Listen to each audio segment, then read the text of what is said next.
Raising her torch of freedom for generations of immigrants, the Statue of Liberty in the harbor is New York's greatest monument. Millions first saw America as they gazed on the skyscrapers from the decks of transatlantic liners. Here in the canyons of Wall Street is the financial center of the nation. Chinatown is renowned for its oriental restaurants and exotic little shops. Quiet old Washington Square marks the beginning of Fifth Avenue. Up the avenue, the Empire State Building, tallest in the world, towers above the crowd of midtown shoppers.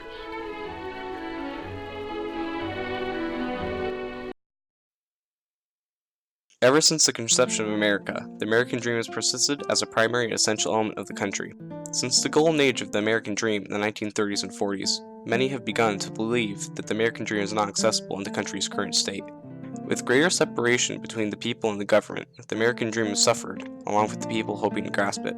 This separation is depicted in Jon Krakauer's Into the Wild, when he tells the story of Chris McCandless leaving his family and the law behind in search of his own dreams, showing that he can only accomplish his American dream by ignoring social and economic standards meant to help one towards such dreams. Most American literary works depict similar stories of a fight towards one's goals that seem unachievable, but can be realized through the dedication and perseverance past the obstacles that every goal shall present, allowing one to reach their American dream.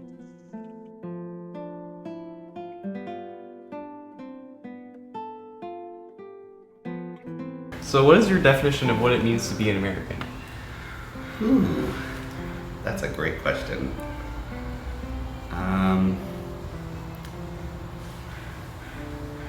I've been thinking about that actually lately because of everything that seems to be going on in the world. And I think it's just pretty simple. Like, I'm born here.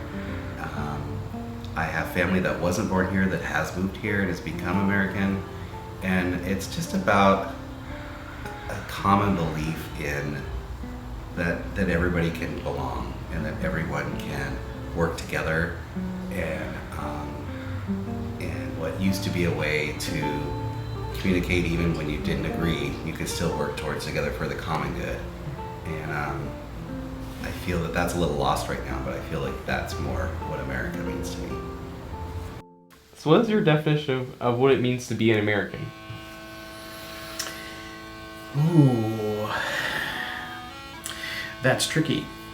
It's tricky because my family is a family of immigrants. So my dad was born in Ireland, in County Louth, which is bordering on the war zone. It wasn't a great place to grow up, really, that I've been able to figure out over time. And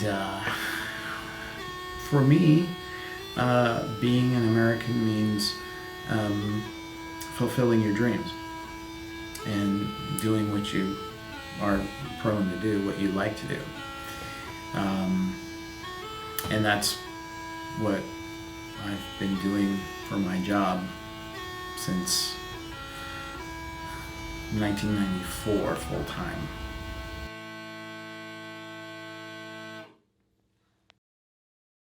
So how would you define the American dream?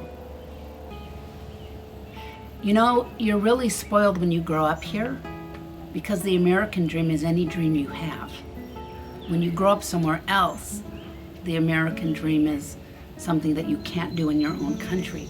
But because I've grown up in America, I think anything I dream is the American dream for me, because I've always had the opportunity to explore everything, never been held back. There's never been a law that said you can't read that book, you can't explore that point of view. So I haven't had to have a dream defined by greater freedom, because I've always had it. But I guess for me, if I was explaining it to somebody that didn't, I would say that the American dream for me is being able to explore the breadth of what you want to do and be, and then live that out to the best of your ability. I know a lot of times people think of it in terms of things, like a house or a this or a that, but really, those are just things. It's It's the fact that you could gain all those things in a variety of different ways, and that there's no one way to be successful. Based on that, do you believe that we are currently living that American dream? I believe that many Americans are and many aren't. Would you like to elaborate with the aren't? The aren't are, well, it's just really hard to be poor in America, and it's really hard to escape poverty, both economically and socially speaking, because if you get used to moving in that particular circle of poverty, that's what you learn, that's what you know. And it's also economically difficult to get out of poverty because the cards are just stacked against you. I mean, you're paying fees and penalties, and you may not have bought a house at the right time, so you get priced out. So it's difficult.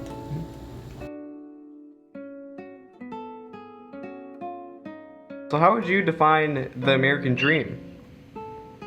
Well, I'm probably living it the best possible way anybody could. My grandparents on both sides, so your great grandparents and then just my regular grandparents on my dad's side, were both immigrants, and they came here and with $1 and a dream, and one became very successful on the railroad, and the other one started their business.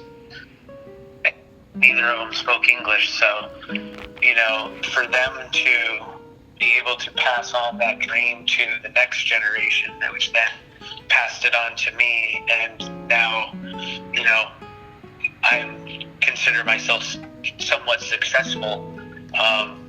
It's truly a dream. So how would you define the American dream?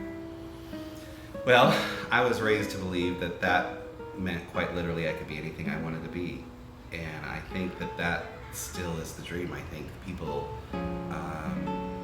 make choices to be here, or make choices while we're living here to, when that's their thought, living the American dream. I don't think everybody thinks that that's what they want. But when that's the thought, it's to be the most successful you can be in whatever it is you're doing.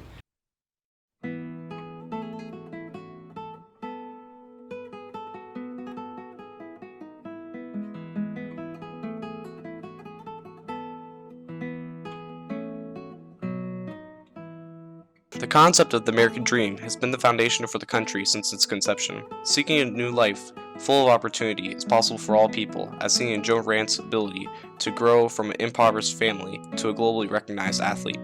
The American dream is a loose concept, as it has only existed as a social concept, but is generally understood as the ability to have the freedom of choice and the ability to reach a happy and successful life. This American dream is typically incorporated in many people's idea of what it means to be an American, as to them it represents the freedom of a country and the lack of social and political constraints as seen in the interviews. Between the literary texts and the several interviews, what it means to be an American can be conceptualized under a universal desire to reach one's goals and achieve a free life without anyone telling them who they can and cannot be.